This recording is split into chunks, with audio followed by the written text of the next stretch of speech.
मित्रांनो नमस्कार. या मालिकेच्या आजच्या भागामध्ये आपण बघणार आहोत. आता इकडे मात्र तारा आणि सोम रीडिंगसाठी जात असता. आता तिथे ताराचे बाबा असतात. ताराच्या बाबांना बघून यांना तर खूप आनंद होत असतो. त्यानंतर इकडे तारा आणि सोम विचारू लागतात, काय मग सर इथले डायरेक्टर आणि ॲक्टर्स कुठे आहे? तर त्यावेळी ताराचे बाबा म्हणू लागतात की तारा, मला तुला एक गोष्ट सांगायची आहे. मला जे इमोशनल्स दाखवायचे आहेत ना, मला असं वाटते माझ्यापेक्षा चांगले ना कुणी दाखवत नाही. त्याच्यामुळं ना या मूवीचा डायरेक्टर मीच आहे. तर त्यावेळी तारा आणि सोमला तर जास्तच आनंद होतो. पण तारा विचारू लागते की नेमकं गोष्ट कुणाची आहे मग यामध्ये? त्यावेळी ताराचे बाबा सांगू लागतात, खरं तर ना ही मूवी मीच लिहिली आहे आणि याच्यामध्ये स्टोरी पण माझीच आहे. तर त्यावेळी तारा म्हणू लागते, मला तर ना असं वाटतं की स्टोरीमध्ये ना मी अशी जवळची काहीतरी मी असं रिअलाईज करते की स्टोरी माझ्या बाबतीतनं खूप जवळची आहे. तर त्यावेळी ते म्हणू लागतात की ते कसं काय बरं का? पण त्यावेळी मग तारा सांगू लागते, मी छोटी असतानाच माझे बाबा मला सोडून गेले होते. आता त्यावेळी लगेच ते म्हणू लागतात, ताराचे बाबा म्हणत असतात की तारा काय गं, तुझे बाबा तुला तू छोटी असताना सोडून गेले, त्यांचा तुला राग येत असेल गं.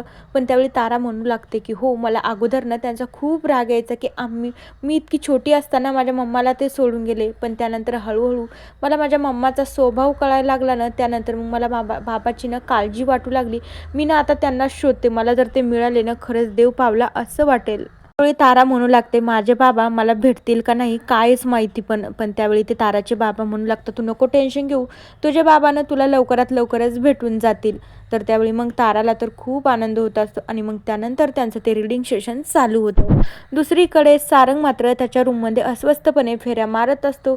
सावलीची वाट बघत असतो. त्याला ना सावलीची आठवण येत असते. पण थोड्याच वेळात सावली मात्र तिथे येते. सारंगला तर सावलीला बघून खूप आनंद होतो. पण त्यानंतर सावली मात्र आता सारंगची मजाक घ्यायला सुरुवात करते. त्यानंतर सारंग म्हणू लागतो की सावली, तू माझ्या नजरेसमोर नसली ना तर मला अजिबात करमत नाही. सावली, मी तुला खरं सांगू का गं, तुझ्याशिवाय ना मला एक मिनिटभर पण करमत नाही. पण त्यावेळी सावली म्हणू लागते, काय मग सारंग सर, मी जर 24 तास तुमच्यासमोर जर उभी राहिली तर बाकीचे कामं कोण करेल? पण त्यावेळी सारंग म्हणतो, ते जाऊ दे, पण तू देवासोबत त्या गावामध्ये गेली होती, देवाचा काही आतापाता लागलाय की नाही? त्यावेळी सावली म्हणती, हो, मी त्या गावात गेले होते. आणि मग त्यानंतर सावली तिकडं घडलेला सगळा प्रकार सारंगला सांगत असते. पण सारंग म्हणू लागतो, देवाला म्हणा अजिबात टेन्शन घेऊ नको, आपण सगळेजण मिळून त्याला मात्र त्या झालेल्या गोष्टीतून लवकरच सावरूया आणि त्याच्या आईबाबाचा पण त्याला आतापत्ता लवकरच मिळेल. आणि मग त्यानंतर सारंग मात्र तिथनं निघून जातो. दुसरीकडे इकडे जगन्नाथजी कोडे सोडवीत असता. अलका इकडं भाजी निसत असते. त्या दोघांचं अलकाची भाजी आणि जगन्नाथजीचे कोडे सोडवण्यात चालू असतात. तेवढ्याच वेळात किरण आणि बबलू घरी येतात. आता बबलू लगेच किरणला सोडून मात्र परत जाण्यासाठी निघत असतो. तर जगन्नाथजी मात्र बबलूला थांबवता. म्हणू लागता, अरे बबलू असा कसा जातोय, चहा वगैरे घेऊन पण जाणार. पण त्यावेळी बबलू म्हणतो, नाही नाही जगन्नाथजी, मी आताच जातो. त्यानंतर किरण मात्र फ्रेश होण्यासाठी जात असते. तर अलका म्हणू लागते, मी आता ना एवढी भाजी लवकरात लवकर निसून घेते आणि मग त्यानंतर तुमच्या दोघांसाठी ना चहा बनवते. त्यावर जगन्नाथजी आणि बबलू पण हो म्हणतो. पण त्यानंतर परत एकदा बबलू म्हणतो, नाही जगन्नाथजी, मी आता जातो बरं का. पण जगन्नाथजी म्हणू लागतं, काय रे बबलू, आता तू तर काय चहा पण घेणार नाहीस का? त्यावेळी बबलू म्हणू लागतं, जाऊ द्या, तुम्ही इतकाच आग्रह करत आहात ना तर मग मी चहा घेऊनच जातो. तर त्यावेळी लगेच जगन्नाथजी अलकाला म्हणू लागतात, बघ अलका, येणं याच्या स्वतःच्या शब्दावर विश्वास नाही आहे, याच्या स्वतःच्या शब्दावर ठाम पण नाहीये. मी म्हणलो चहा घे तर चहा घ्यायला होकार देतो, तो आधी स्वतः नकार देतोय. पण त्यावेळी आता लगेचच बबलूला कळतं की आपल्याला नक्कीच परीक्षा घेत आहे. आता मी माझ्या स्वतःच्या शब्दावर ठाम राहणार आणि तो मोठ्या आवाजात म्हणतो, मी आता चहा अजिबात घेणार नाही. पण तेवढ्याच वेळात किरण मात्र बबलूसाठी चहा घेऊन येत असते. मग त्यानंतर अलका आणि डायरेक्टली जगन्नाथजीला तर हसू येतं. ते फक्त बबलूकडेच बघू लागता. बबलू म्हणू लागतो, नाही नाही, मी माझ्या शब्दावर ठाम आहे, मी अजिबातच चहा घेणार नाही. पण त्यावेळी किरण म्हणू लागते, अरे बबलू, नेमकं तुला काय झालंय? आतापर्यंत तर तुला चहा घ्यायचा होता, पण आता काय झालंय तुला नाही चहा घ्यायला? त्यावेळी जगन्नाथजी म्हणू लागता, आता ना माझ्या मुलीच्या कष्टाला ना तू असं तसं समजू नको. तिने चहा करून आणलाय ना, तिच्या कष्ट वायाला गेले नाही पाहिजे. त्यावेळी आता बबलूला काहीच करता येत नाही. त्यावेळी बबलू मात्र त्याच्या कपातला चहा तिथल्या 2 कपामध्ये टाकून देतो आणि तिथनं पटकन दिशी निघून जातो. त्यावेळी किरण, जगन्नाथजी आणि अलका मात्र हसू लागतात. तर दुसरीकडे तारा आणि सोहम मात्र त्या स्टुडिओमधून बाहेर निघत असता. तर तेवढ्याच वेळामध्ये सोहम गाडी आणण्यासाठी जातो. तर त्या ताराकडे भैरवी येते आणि भैरवी मात्र तारासोबत बोलत असते. मग त्यानंतर जयंती मात्र ताराला म्हणू लागते, काय ग तुला आता गाणे सोडायचा तू निर्णय घेतलाच आहे ना, तर मी आत्ताच त्या सरांना जाऊन सांगते की गाणं वगैरे मॉडेलिंग ॲक्टिंग वगैरे काहीच येत नाहीये. आता त्यावेळी लगेच तारा म्हणते, हो तुला कोणाला सांगायचं ना तू जाऊन सांगू शकतेस. तर त्यावेळी जयंती म्हणू लागते, मी माझ्या मोबाईलमधले तुझे सगळे पुरावे ना मी मीडियासमोर आणते, बघ मग तू कशी फेमस होती. तर मग आता एका क्षणासाठी तारा खूप घाबरते. त्यावेळी जयंती म्हणू लागते, आता मी जसं सांगते ना तसं गुपचाप करायचं, कारण की उद्यापासून भैरवी माईकडे जायचं आणि रियाज करायचा. आता उगाचच ना तू शहाणपणा करायचाच नाही, कारण की आता माझी धमकी समज किंवा बोलणं समज. आता त्यावेळी ताराला मात्र काहीच करता येत नसतं. त्यावेळी तारा म्हणू लागते, तुम्ही जर असं केलं तर सावली पण आणि मी पण मात्र किती धोक्यात येतील. तर त्यावेळी जयंतीला मात्र काही फरक पडत नसतो. तर त्यावेळी तारा घाबरूनच तिथनं निघून जाते. त्यावेळी लगेच जयंती मात्र भैरवीला फोन करून सांगू लागते की भैरवी माई आता तुम्ही टेन्शनच घ्यायचं नाही, कारण की उद्यापासून तारा मॅडम तुमच्या घरी येऊन रियाज करणार आहे. तर भैरवीला तर आश्चर्य वाटतं. भैरवीला वाटतं चला हिनं का होईना काम केलं आहे.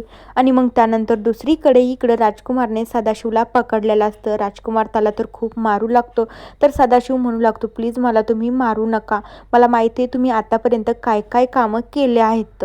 सदाशिव म्हणत असतो की प्लीज सर मला तुम्ही ना प्लीज पोलिसांकडे देऊच नका. पण त्यावर राजकुमार म्हणतो, अरे मी तुला कुठे पोलिसाकडे देतोय, मी ना तुझी अशी हालत करेल ना की पोलीस तुला अख्खे 7 जन्म पण शोधू शकणार नाहीत. तर त्यावेळी सदाशिव मात्र घाबरतो. पण राजकुमार म्हणू लागतो, माझ्याकडे एक असं काम आहे, ते जर तू माझं काम केले ना तर मी तुला सोडेल. पण त्यावेळी सदाशिव म्हणू लागतो, नाही नाही साहेब, मी आता कोणतंच काम करण्याच्या मनस्थितीमध्येच नाही आहे. दुसरीकडे सोहम आणि तारा घरी आल्याच्या नंतर तारा मात्र लगेचच ताराला त्या जयंतीचं बोलणं आठवतं. जयंतीनं मात्र ताराला धमकीच दिलेली असते. त्यावेळी तारा म्हणू लागते, काय रे सोम, माझा मी गाणं सोडण्याचा निर्णय चुकला आहे का रे?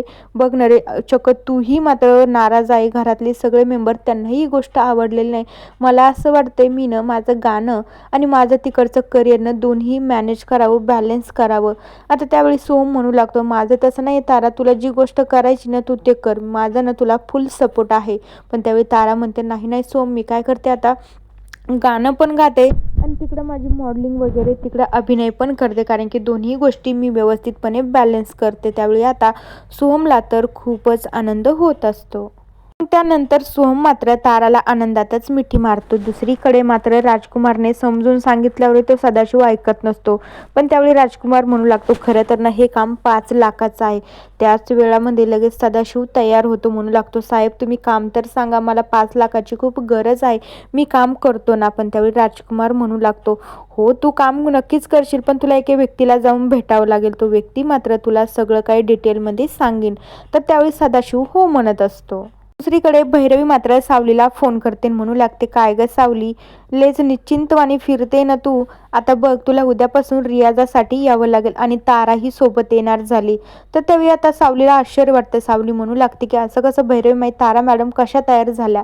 पण त्यावेळी आता भैरवी म्हणते, बाकीच्या कुठाने म्हणणं तुला काहीच गरज नाही आणि तारासोबत नाही या गोष्टीवर आता सध्या तू बोलायचंही नाही, फक्त तिच्यासोबत उद्या रियाजाला यायचं म्हणजे यायचं.